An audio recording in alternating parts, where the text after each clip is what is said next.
Ini jemaah ibadah yang paling baru, saudaraku. Ibadah ke-6 ya.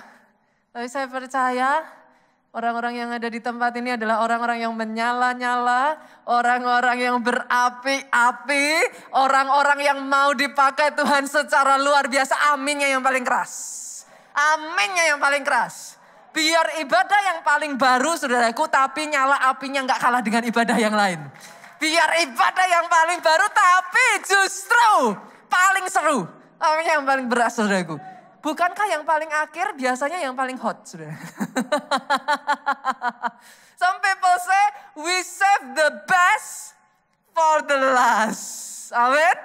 Jadi dimanapun saudara duduk, nanti ketika saudara dengar firman Tuhan, aminmu yang paling keras. Tepuk tangannya yang paling keras. Tangkap semua rema satu demi satu, saudaraku. Terserah kiri kanan mau bagaimana. Rema itu untuk engkau, saudaraku. Amin. Hari ini saya akan masuk pada bagian terakhir dari seri firman Tuhan di bulan September. Dan saya akan menyampaikan satu pesan firman Tuhan yang berjudul Revival Fire. Api kebangunan rohani. Selama 1 bulan ini, saudara akan melihat tema kita itu bicara tentang api. Dan saya percaya saat ini, saya berdiri di depan orang-orang yang apinya menyala-nyala. Saya percaya saya berhadapan dengan orang-orang yang apinya berkobar-kobar di tempat ini. Oh, tepuk tangannya boleh yang paling meriah, saudaraku. Saya ingin bertanya sesuatu kepada saudara. Tahukah saudara bahwa saudara menyembah the God of Revival? Tuhan yang membangkitkan, saudaraku. Kita lihat ya, Yohanes pasalnya yang ke-11 ayat 23 sampai ayat yang ke-26. Kata Yesus kepada Marta, saudaramu akan bangkit. Sampai di situ dulu, saudara. Singkat cerita, saudaraku, Marta dan Maria punya saudara namanya Lazarus.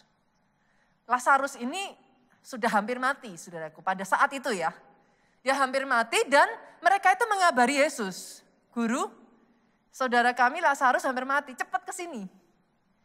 Nah, alih-alih cepat langsung datang, Yesus tuh masih menunggu, saudara. Dan baru datang di hari keempat saat Lazarus sudah dikubur. Nah, ketika Yesus datang ketemu sama Marta, Yesus ngomong, saudaramu akan bangkit. Dijawablah sama Marta, saudaraku. Aku tahu bahwa ia akan bangkit. Tapi bangkitnya kapan, saudara? Ini jawaban Marta nih. Ini kalau orang zaman sekarang bilang nyengak, saudaraku. Ini jawabannya nyindir. Aku tahu saudaraku itu akan bangkit. Pada waktu orang-orang bangkit pada akhir zaman. Saya sendiri atau saudara bisa merasakan nih.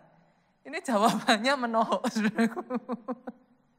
Yesus bisa merasakan, Marta ini marah, saudara. Marta itu kecewa. Karena hubungan mereka sangat dekat. Dia berharap, kalau Yesus datangnya nggak terlambat aja. Saudaraku ini pasti masih hidup. Itu sebabnya, ketika Yesus ngomong, saudaramu bangkit. Disindir sama Marta. Ya nanti bangkitnya pada saat kebangkitan orang pada akhir zaman, saudara. Yesus mengerti itu, tetapi Yesus tetap menegur Marta, saudara. Di ayat selanjutnya Yesus menjawab. Dia ngerti Marta kecewa, dia ngerti Marta sedih. Tapi Yesus mengingatkan kembali kepada Marta, akulah kebangkitan. I am the resurrection. Yesus mengingatkan kembali kepada Marta untuk menyadari, untuk kembali mengingat. Itu yang saya katakan kepada saudara just now. Tahukah saudara, you worship the God of revival. Sama seperti Yesus pada saat itu dia mengingatkan Marta. Apakah kamu tidak tahu, akulah kebangkitan. Dan ayat ini berlanjut, saudara, akulah kebangkitan dan hidup. Barang siapa percaya kepadaku, ia akan hidup walaupun ia sudah mati. Dan setiap orang yang hidup dan yang percaya kepadaku tidak akan mati selama-lamanya. Nah, Yesus gantian nih. Marta nyindir, di ayat berikutnya Yesus jawab, masalah aku bisa bangkitin atau enggak, itu udah settle. I am the resurrection. Yesus ngomong dengan jelas, saudara. Tapi sekarang poinnya enggak di situ. Poinnya, percayakah engkau akan hal ini? Saat itu Yesus tanya sama Marta, masalah aku bisa bangkitin saudaramu atau enggak, itu settle. Dan, consider it done. Tapi yang jadi poinnya Yesus, do you believe it? Hari ini saya juga tanyakan hal yang sama kepada saudara. Percayakah saudara, engkau menyembah Tuhan yang adalah the God of revival? Karena saudaraku, ketika Yesus mengatakan I'm the resurrection, kata yang dipakai di sana dalam bahasa aslinya adalah anastasis. Anastasis itu punya makna, saudaraku, bangkit dari kematian. Anastasis punya makna yang tadinya sudah mati, bangun kembali. Itu anastasis. Ketika Yesus ngomong sama Marta, I am the resurrection. Aku sang anastasis. Yesus itu sedang mengatakan, di tanganku ada satu kuasa yang sanggup untuk membangkitkan segala sesuatu yang sudah mati sekalipun. Dan hari ini izinkan saya mengatakan ini, saudaraku. If you believe. Karena kata kuncinya bukan itu, saudara. Kata kuncinya sejak dari tadi bukan apakah Yesus itu the God of revival. Apakah dia I am the resurrection. Gitu. Itu bukan kata kuncinya. Kata kuncinya, do you believe it or not? Karena kalau saat ini, kau bisa tangkap ini, saudaraku. Dan kau percaya, apapun yang pernah mati dalam hidupmu, I don't care apapun itu. Karena dicatat di sini, segala sesuatu yang pernah mati dalam hidupmu, if you believe it, itu dibangkitkan kembali atas hidupmu. Saya tidak mendengar kata amin yang antusias dari tempat ini, saudaraku. Saya berdoa kau bisa tangkap rema ini. Buat sebagian dari saudara, saya nggak tahu, setiap orang beda-beda, Pak. Buat Marta dan Maria itu literally saudaranya yang mati, saudara. Tapi buat sebagian saudara, can it be your dream? I don't know. Pengharapanmu, mungkin di tengah pandemi ini, saudara harus menguburkan impianmu. Ada sebagian orang yang saya tahu, saudaraku, visinya yang mati. Mereka mengatakan kepada saya, Pastor, 2 tahun ini sudah menghancur, meluluh lantakkan visi saya. Ada orang-orang bahkan yang saya kenal, saudaraku, di tengah keadaan sekarang ini, kebahagiaannya yang mati. Sukacitanya yang mati. Ada enggak di sini saudara yang happen? Kayak, saya menemui banyak orang tuh jadi insomnia loh di tengah pandemi ini. Susah tidur. Gitu. Kalau ditanya kenapa penyebabnya juga enggak jelas gitu, tapi gelisah. Kayak saudara kehilangan damai sejahtera gitu. Bolehkah saya katakan ini? If you dare to believe that He is the God of revival. Hari ini saya berkatakan, sukacita yang dari Tuhan itu dikembalikan atas hidupmu. Damai sejahtera yang melampaui akal pikiran kembali bertahta dalam hidup saudara. Pulang dari tempat ini nanti, saudaraku, Engkau yang sudah lama gak bisa tidur, engkau yang sudah lama kayaknya mau tidur susah, pulang dari tempat ini nanti malam kau tidur ngorok. Bangun dengan kekuatan yang baru, bangun dengan semangat yang baru. Damai sejahtera Allah itu dikembalikan atas hidupmu kembali. Pertanyaannya simple. Do you believe it? Dan by the way saudara, by the way. Saya kasih saudara kabar yang seru. Bicara soal menghidupkan kembali apa yang sudah mati supaya hidup kembali saudaraku. Itu passionnya Tuhan. Buat dia, itu keahliannya dia. Kisah Lazarus ini bukan satu-satunya loh saudara. Satu ketika Tuhan kita berpapasan dengan seorang anak muda di Nain. Masih ingat ceritanya? Anak muda ini meninggal. Dia ditangisi oleh mamahnya yang adalah seorang janda. Saudara harus mengerti pada zaman itu seorang janda sudah tidak punya suami. Anak laki-laki ini adalah satu-satunya pengharapannya. Dan pengharapannya gone. Bersama dengan kematian anaknya ini. Dia berpapasan dengan Tuhan kita. Dia berpapasan dengan Sang Anastasis. Dia berpapasan dengan the God of Revival. Dan hari itu anak muda ini dibangkitkan. Saya berdoa loh saudara. Saudara datang ke tempat ini. Saudara tidak melewatkan Sang Anastasis itu. He is here. He is here, right now. Saya berdoa kau tidak melewatkan the God of Revival. Tarik dia saudaraku. Dare to believe. Saudara tinggal sebut. Kalau saudara ketemu, jumpa dengan Sang Anastasis ini. Saya katakan ini saudaraku. Karena bukan saya yang ngomong. Dia dengan jelas-jelas, dengan mulutnya sendiri dia ngomong. I am the resurrection. So it's not me. Kenapa saya berani mengatakan it's not me, it's him. Dan dengan jelas dia mengatakan, I am the resurrection. Apa yang mati dari hidupmu saudaraku? Dia ahlinya. Sebut aja saudara. Semangatmu, masa depanmu yang mati, pekerjaanmu. Saya nggak tahu satu persatu dari saudara. If you meet Sang Anastasis itu, dibangkitkan kembali dalam hidupmu. Dan bukan hanya saudaraku, dia itu passionnya di situ. Bukan hanya dia itu keahliannya di situ.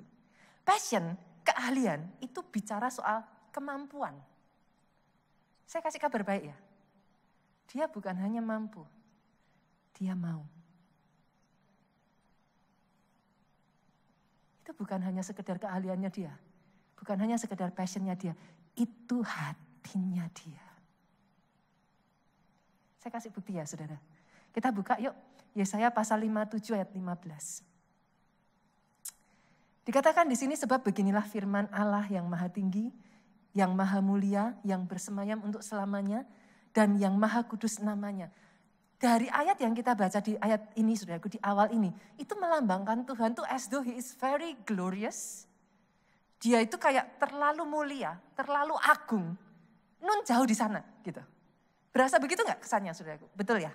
Tapi selanjutnya ayat ini berkata, aku bersemayam di tempat tinggi, di tempat kudus. Tetapi, wow. Tetapi, juga bersama orang yang remuk dan rendah hati. Untuk menghidupkan semangat orang-orang yang rendah hati. Dan untuk menghidupkan hati orang-orang yang remuk. Dia Tuhan yang sangat agung, sangat glorious, sangat mulia, saudaraku. Tetapi yet, He live with you when you cry. Dia tidak pernah meninggalkan engkau, bahkan ketika engkau berseru di hadapan Tuhan, engkau hancur hati. Ketika engkau remuk di hadapan Tuhan, dia berkata, aku yang bersemayam di tempat yang mati, aku juga ada bersama dengan engkau. Doa saya, saudara, bisa menangkap rema ini, saudaraku. He is there with you. Dia bukan hanya mampu. Kalau bicara mampu, no doubt, dia sendiri sudah mengatakan, I am the resurrection. Apa yang ditanyakan, Pak? Tapi dia mau. Dia willing. Dan akan semakin excited, saudaraku. Kenapa? Karena ternyata dia itu mau memulihkan saudara. Not just because of you. Dia itu bukan hanya mau memulihkan saudara saja. Tapi kenapa saya katakan it is getting more excited? Karena ternyata dia mau pakai saudara ketika pemulihan itu terjadi dalam hidupmu. He want to use you melalui engkau memulihkan orang-orang yang ada di sekitarmu. Dia ingin merekrut saudara masuk di dalam revival ministry. Pelayanan yang membangkitkan orang-orang. Wherever you go. Orang yang ada di sekelilingmu. Yang tadinya sudah padam apinya. Yang tadinya sudah hancur hidupnya. Yang tadinya tidak punya pengharapan. Dibangkitkan kembali. Doa saya itu saudara, saudara, saudara, saudara, saudaralah revivalist. Revivalist itu apa, Pastor? Revivalist itu apakah pendeta yang ngadain KKR? No. Revivalist adalah orang yang kemanapun dia pergi, kehidupan ada di sana. Dia akan bangkitkan yang mati. Yang sudah hancur, dia akan tata kembali dan dibangun lagi. And that is you. That is you. That is you. Saya excited, saudaraku. Kenapa? Karena artinya saudara tidak dipanggil untuk diri saudara sendiri, come on. We are people with mission. Dan orang yang mau dipakai masuk sebagai seorang revivalist, nggak bisa tidak, api revivalnya harus nyala dulu, saudara. Yang mengerti katakan amin. Saya akan mengajak saudara untuk melihat, kalau apinya harus menyala, Pastor, sedangkan hari-hari ini ada banyak orang apinya padam. Yuk saya ajak lihat saudara, apa sih yang menyebabkan orang apinya padam? Nomor satu, saudara, saya bagikan 3 ya, saudara. Apa sih yang menyebabkan orang hari-hari ini banyak yang apinya padam? Karena gagal menangkap isi hatinya Tuhan. Hatinya Tuhan membangkitkan, saudaraku. Hatinya Tuhan, orang-orang yang remuk dipulihkan kembali. Kalau saudara tidak bisa melihat itu, jujur kata saudara, you will be busy with yourself. Betul atau betul? Saudara akan punya tendensi untuk sibuk dengan pekerjaan saudara sendiri. Kenapa? Kalau saudara nggak ngerti hatinya Tuhan, gimana saudara bisa willing? Gimana saudara bisa bergerak? Nggak akan mau. Saudara akan menganggap itu merepotkan. Pastor, jangankan mikir soal orang lain, diri saya saja sendiri. Betul ya saudaraku ya? Tahukah saudara, saya ajak saudara untuk mengubah pola pikir kita ya saudara. Pemulihan, berkat, itu bukan goal akhir. Kau diberkati, engkau dipulihkan. Itu adalah setelah melalui masa sekian waktu saudaraku. Things gone wrong. Pemulihan, diberkati, itu start awal. Setelah itu, kau dipulihkan, engkau diberkati, untuk apa? What's next? Diselamatkan untuk menyelamatkan. dipulihkan untuk memulihkan, diberkati untuk jadi berkat. Itu hatinya Tuhan. Kalau kau gak bisa nangkap hatinya Tuhan, gak heran. Nomor 2, kau jadi hidup untuk dirimu sendiri dan apimu padam. Kasih contoh ke saya, saudaraku. Di mana orang hidup untuk dirinya sendiri apinya menyala? Gak ada. Gak ada. Karena sejak dari awal, saudara itu sudah punya panggilan. Enggak bisa.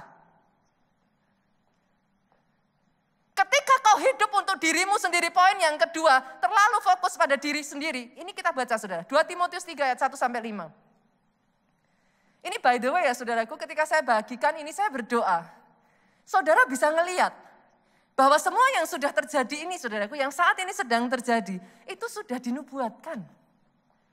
Ayat ini berkata apa? Ketahuilah bahwa pada hari-hari terakhir akan datang masa yang sukar. Anak Tuhan, halo? Just don't mind it, saudaraku. Di atas ada pembangunan. Jadi kalau saudara dengar suara-suara ini, just don't mind it gitu. Karena emang itu dari atas. No worry about it. Saya balik lagi ya, saudara. Apa yang terjadi saat ini? Ada begitu banyak anak Tuhan. Saya melihat gini, Tuhan, biarlah ini semua berlalu. Nah, orang sudah dinubuatin tuh, saudaraku. Gimana disuruh berlalu? Orang sudah ada, nubuatnya itu sudah diomongin. Akan datang di akhir nanti masa sukar. Dan lihat, di masa sukar itu, sifat manusia jadi seperti apa? Lihat, saudaraku. Manusia akan mencintai dirinya sendiri. Hari-hari ini sering dengar nggak message self-love? Sering ya? Sering ya, saudara? Saya not against it ya. Saya not against it gitu. Firman Tuhan juga mengatakan kasihlah sesamamu manusia seperti kau mengasihi dirimu sendiri. Gitu kan? Jadi I'm not against it. Tapi that's not the only, garis bawahi kata only. The only purpose, saudaraku. Itu startnya. Kau bisa menerima dirimu untuk apa? Kan gitu. Jadi bukan kau terima dirimu, mencintai dirimu, titik. Kesalahan banyak orang, dikasih titik. Habis sudah. Nggak bisa apa-apa. Dan memang Alkitab sudah mengatakan manusia akan mencintai dirinya sendiri, menjadi hamba uang. Mereka akan membual, menyombongkan diri, mereka akan menjadi pemfitnah, mereka akan memberontak terhadap orang tua, tidak tahu berterima kasih dan diakhiri dengan apa, saudara? Tidak mempedulikan agama. Ayatnya sudah ada. Jadi ini sudah dinubuatkan. Tapi sadari, saudara, ini semua membawa apimu padam. Yang mengerti aminnya yang paling keras. Ini semua tidak akan membuat engkau menyala-nyala. Dan yang ketiga, saudara, apalagi yang membuat kita apinya jadi padam? Kekecewaan, saudara. Tidak membereskan kekecewaan. Saya berjumpa dengan orang-orang yang very brilliant, saudara. Kalau saya sebutkan namanya, saudara mungkin akan pernah dengar nama-nama itu dan mereka orang-orang yang amazing. Even di dalam keadaannya mereka masih bisa dipakai Tuhan dan jadi berkat luar biasa. Tapi karena tidak membereskan kekecewaannya, saudaraku, mereka runtuh dan roboh. Kenapa, Pak? Kekecewaan itu beban, Pak. Saudara kecewa nggak jadi happy kan? Ada nggak orang di sini? Aku kecewa, yeay, aku kecewa. Gitu ada, saudara. Gini kali, saudaraku. Orang kecewa itu capek. Capek, Pak. Kalau saudara terus memanggul itu dan terus berjalan, untuk short period bisa, Bu. Tapi habis itu shattered. Hancur pasti. Nggak akan kuat. Contohnya siapa, saudara? Musa. Musa pernah dengar ceritanya ya, sudah? Lari kan? Beberapa waktu lalu kita bahas. Musa lari 40 tahun di padang gurun loh, sudah. Dia ini leader besar loh, sudah. Dia itu Prince of Egypt loh. Saudara jangan main-main. Di zaman itu, Mesir itu negara adidaya. Jadi jangan salah, saudara. Dia bukan hanya prince biasa, he is the Prince of Egypt. Orang yang sang dan seorang bisa menjadi Prince of Egypt, itu pasti ada syarat-syarat ketentuan dibekali dengan semua ilmu-ilmu, saudara. Dia orang brilian. Tapi come on Pak, 40 tahun di padang gurun jadi penggembala domba biasa. Kenapa? Karena sesungguhnya Musa itu tadinya dia itu kepengen nolong bangsanya, saudara. Dia lihat bangsa Mesir menjajah bangsanya, dibunuhlah bangsa Mesir itu untuk menolong siapa, saudara? Bangsanya. Hanya untuk mendapati yang ngelaporin dia bangsanya. Pernah? Familiar nggak cerita kayak gini? Itu sakitnya tuh di sini loh, saudara. Musa memperjuangkan bangsanya, dia membela bangsanya. Dia sampai membunuh, ya itu salah, saudara. Tapi dia lakukan itu untuk bangsanya. Hanya untuk mendapati apa? Dia dikhianati bangsanya, dilaporin. Dia lari 40 years di padang gurun. Ada di sini saudara yang seperti itu? 40 tahun saudara bersembunyi. Kenapa? Orang yang menyimpan saudaraku, kekecewaan gak bisa maju. Kekecewaan itu akan narik saudara. Dia akan membuat saudara shattered. Gak bisa maju. Musa sudah terbukti 40 tahun. Sampai akhirnya Tuhan muncul di depan Musa dalam bentuk api. Ketika dia berjumpa dengan sang api, his life changed. 40 tahun loh tapi saudara. Doa saya hari ini kalau ada yang saudara menyimpan kekecewaan. Yuk. It doesn't benefit you anything. Serahkan itu di hadapan Tuhan. Believe. Dia adalah hakim yang adil.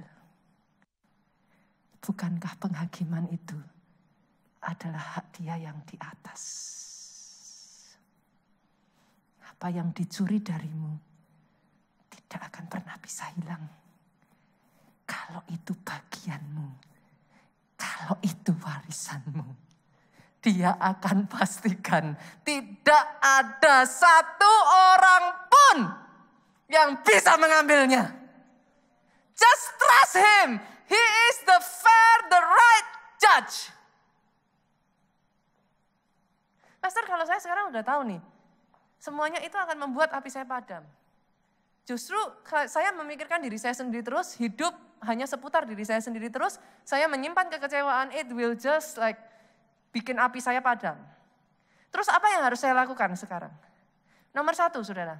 Sadari tujuanmu dilahirkan itu untuk apa? Sadari, saudara itu memang dilahirkan sebagai revivalist.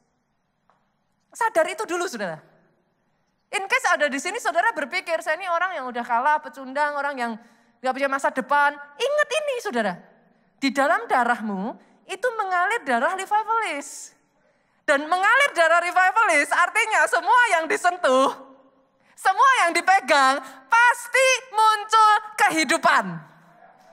Dan itu flow naturally in your blood. You don't need to do anything with it. You just need to realize it. Sadar aja gitu. Karena itu sudah di blood saudara, jadi gak perlu do anything. Kalau saudara sadar, itu akan dinyalakan, saudaraku.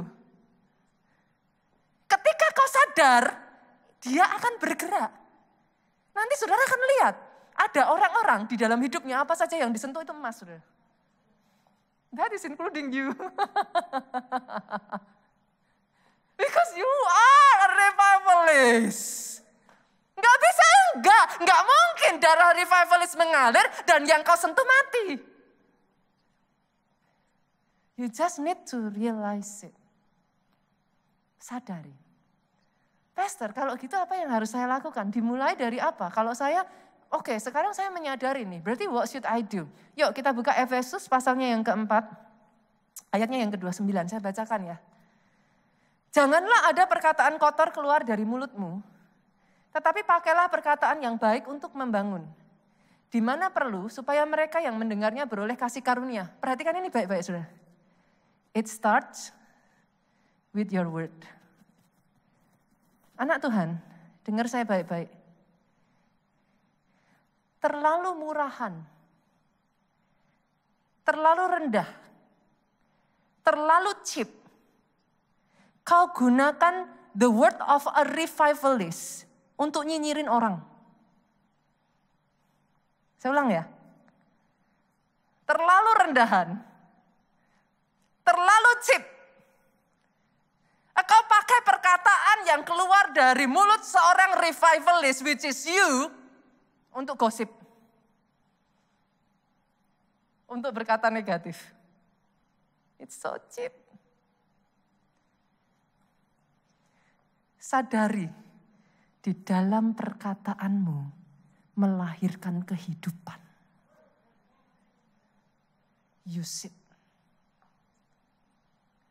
Pastor, kalau saya lihat anak saya ini itu apa segala macam. Insight saudara ngomongnya anak kayak apa sih, anak setan.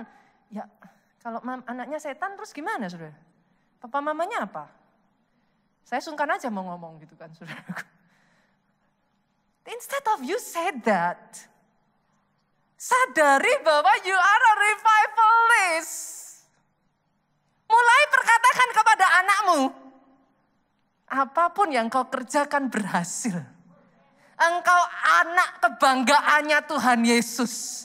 Engkau anak sukses yang diciptakan jadi orang besar. Pakai saudara, pakai. It's within you. Kenapa saya katakan terlalu cheap, terlalu murahan? Saudara pakai itu untuk gosipin orang.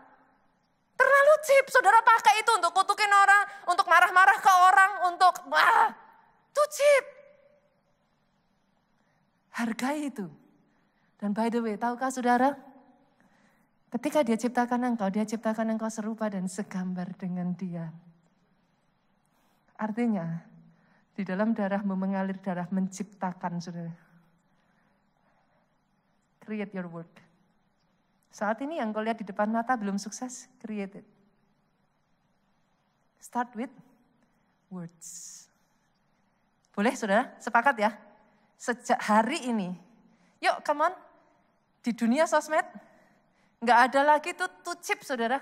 Terlalu murahan, bales-balesan status di sosial media. Terlalu murahan. Ya mengerti katakan amin? Ya mengerti katakan amin yang lebih keras? Pakai statusmu. Pakai apa yang kau upload, konten-konten yang kau ciptakan untuk membangun, untuk menghidupkan, untuk membangkitkan, untuk menciptakan apa yang tidak ada jadi ada. Dan yang kedua saudaraku, doa saya, saudara-saudara di tempat ini dipakai jadi kayu bakar untuk api itu dinyalakan lebih terang lagi. Dia sedang mencari saat ini, saudara. Dia mencari orang-orang yang willing untuk dipakai jadi kayu bakar. Tahukah saudara, sejak dari awal, ketika saudara dipanggil, engkau menerima Yesus sebagai Tuhan dan Juru Selamat, engkau disebut sebagai imamat rajani, bangsa yang kudus, umat kepunyaan Allah sendiri. Dan by the way, salah satu tugas utama imam, Imamat 6 ayat 12. Ini ayat kuncinya UC saudara. Unlimited conference kita kemarin. Imamat 6 ayat 12. Api yang di atas mezbah itu harus dijaga supaya terus menyala. Itu tugasnya imam. Jangan dibiarkan padam. Tiap-tiap pagi, day by day, imam harus menaruh kayu di atas mezbah. Harus menaruh kayu. Apinya boleh sudah menyala, kalau enggak ada kayu-kayu yang baru yang ditaruh, dia akan padam. Siapakah kayu itu? Saya, saudara. 2000 tahun yang lalu, 120 murid Yesus di atas loteng Yerusalem menjadi kayu-kayu yang membawa kebangunan rohani di zamannya. Berhari-hari mereka berdoa, menantikan Tuhan, Mereka menjadi kayu-kayu bakar.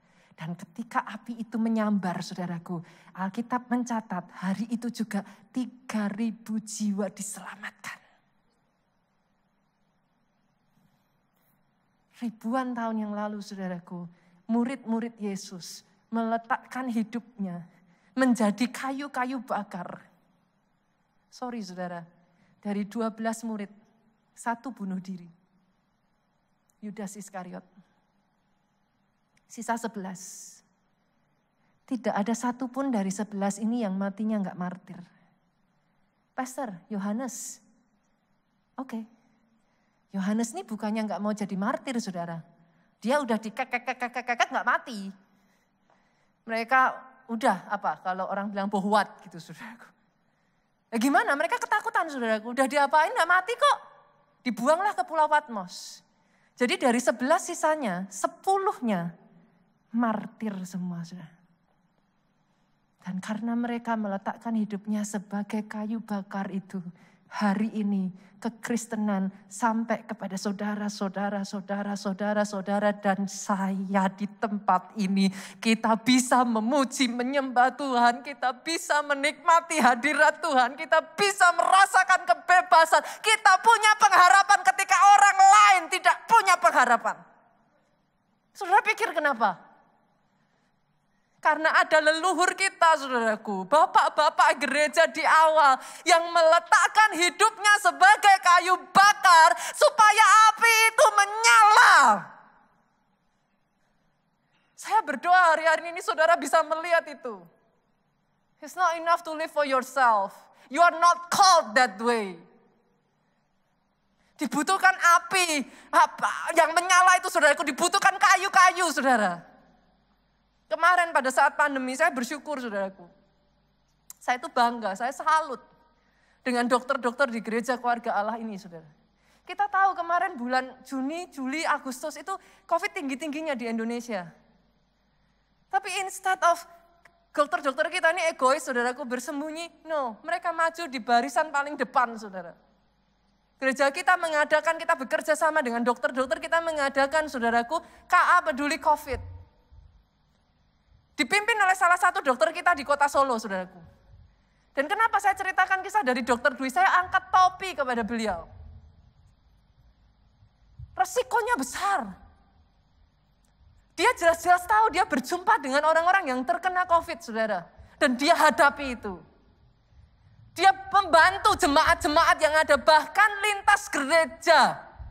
Gerakan COVID, peduli COVID kemarin, saudara, di gereja kita itu sampai, saudaraku, lintas gereja. Gereja-gereja sampai nggak percaya, saya bukan keluarga Allah loh, it's okay. We don't care, kalian dari gereja mana. Bahkan lintas agama, saudara. Kita sama sekali pada saat kemarin we simply don't see it. Kita semua memandang mereka sebagai manusia ciptaan Tuhan, that's it. Bahkan kemarin saya ditanya, Pastor, ini ada yang minta tolong, ini barisan sakit hati di gereja kita. Orang-orang yang sudah menjelek-jelekkan gereja kita di luar sana, keluar dari gereja kita dan mengatakan hal-hal yang tidak baik. Tapi ini mereka kena dan mereka minta tolong. Pastor, ditolong enggak? Saya bilang, tidak lihat, semua ditolong. Perkara mereka mau seperti itu, urusan mereka sama Tuhan. Bagi kita, standpoint kita clear. Tolong mereka. Dokter Dwi ini ya saudara, sampai satu titik ya, saya itu sampai enggak habis pikir saudara. Pagi itu saya dapat kabar, saya tuh sampai kayak, sorry tuh saya sempat kepikir gitu saudara. Pagi itu saya dikabari papanya meninggal karena COVID saudara. Kaget saya. Papanya meninggal karena COVID, saya sudah berpikir, aduh habis ini gimana nih? Saya sempat terpikir, jangan-jangan Bu Dwi terpukul, akhirnya down dan berhenti. Tapi saya mengangkat 2 jempol, kalau punya jempol berapa saya angkat semua. Saudara. Pagi itu dia menguburkan ayahnya. Siang dia pakai waktu untuk menyelesaikan segala sesuatunya. Sore harinya dia kembali meresepkan obat. Dia kembali menata, memasukkan obat-obatan. Malam itu dia ke gereja, satu hari saudaraku, teman-teman yang di gereja itu bercerita, dia tuh bisa 3-5 kali dalam sehari bolak-balik gereja, mempersiapkan obat, memastikan segala sesuatunya, mengirim di tengah kesibukannya sendiri. Can you imagine saudaraku, dia taruh nomor pribadinya di daftar orang-orang yang meminta bantuan COVID. Itu sehari bisa berapa orang WhatsApp dia. Tapi karena ada orang-orang yang seperti ini, api di gereja kita dinyalakan. Karena bahkan di tengah pandemi, kesatuan kita solid. Di Jakarta, saudaraku Pak Dani, saya masih telepon-teleponan sama dia jam 1, jam 2 pagi, saudara. Membantu jemaat, membantu bahkan orang di luar jemaat yang tanya, ini gimana, kami kena, apa yang harus kami lakukan? Kita carikan obatnya, kita bantu untuk ini, kita bantu kuatkan terus, kita awasi di dalam doa, saudaraku. Karena dalam COVID ini, saudara, basically ketakutan itu memainkan peranan sangat besar. Every single day, orang-orang kami calling. Kita pastikan, are you okay? Kadang-kala kita doakan, kuatkan lagi imannya sampai selesai sembuh, saudara. Tahukah saudara, kita buka ibadah yang ke-6 ini kan, saudara. Untuk saudara yang malam, saudara kan merasa ibadah ini mundur aja gitu. Tapi bukan buat teman-teman yang di ibadah pagi. Mereka maju, saudara, jam 8. Saya mendengar satu kisah yang membuat saya terenyuh, saudara. Ada pelayan Tuhan kita pagi itu berasal dari Bogor, saudara. Dan karena dia harus briefing, dia tuh harus bangun 4.30. Dia setir dari Bogor, saudara, sampai ke sini. Setelah itu dia ikut briefing, pagi-pagi, saudara. Dan standby di sini jam 7 pagi. Dari Bogor. Karena ada orang-orang yang meletakkan dirinya sebagai kayu-kayu bakar, api di gereja keluarga Allah tetap menyala. Come on, saudaraku. Doa saya, saudara satu persatu di tempat ini, saudara, engkau adalah kayu bakar yang tidak habis-habisnya. Menyalakan api untuk Indonesia. Di tengah kondisi seperti ini, orang di luar butuh engkau. Nyalakan apinya lagi. Jangan dibiarkan padam. Api yang di atas mezbah itu harus menyala. Bangkit berdiri yuk jemaat Tuhan. Katakan ya. Menyalakanmu. Kau lihat Tuhan. Menyukakanmu. Ini seruan hati pribadi, lepas pribadi di tempat ini terbakar oleh api cintamu Tuhan.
Yang menyukakan Engkau Tuhan.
Angkat kedua tanganmu, saudara, diberkati engkau oleh Tuhan. Amin. Atas kedua tangan ini, Ya, Yesus. apa yang dikerjakannya dibuatnya berhasil. Amin. Diberkati keluargamu. Atas hidupmu, saudaraku, anugerah umur panjang. Amin. Sehat, sesehat-sehatnya di dalam nama Yesus. Yes, amin. Masa depan yang gilang gemilang. Amin. Amin. Dimanapun engkau berada, mulutmu tidak henti-hentinya keluar dengan kesaksian demi kesaksian demi kesaksian. Amin. Sebab dia baik atas hidupmu. Yes, amin. Diberkati pelayananmu, saudaraku. Amin. Amin. Diberkati pemberitaan Injil. Amin. Amin. Pulang dengan membawa sukacita. Damai sejahtera Allah Bapa, jangan izinkan siapapun mencurinya. Yes. Tapi sukacita, damai sejahtera itu bertahta di hatimu. Amin.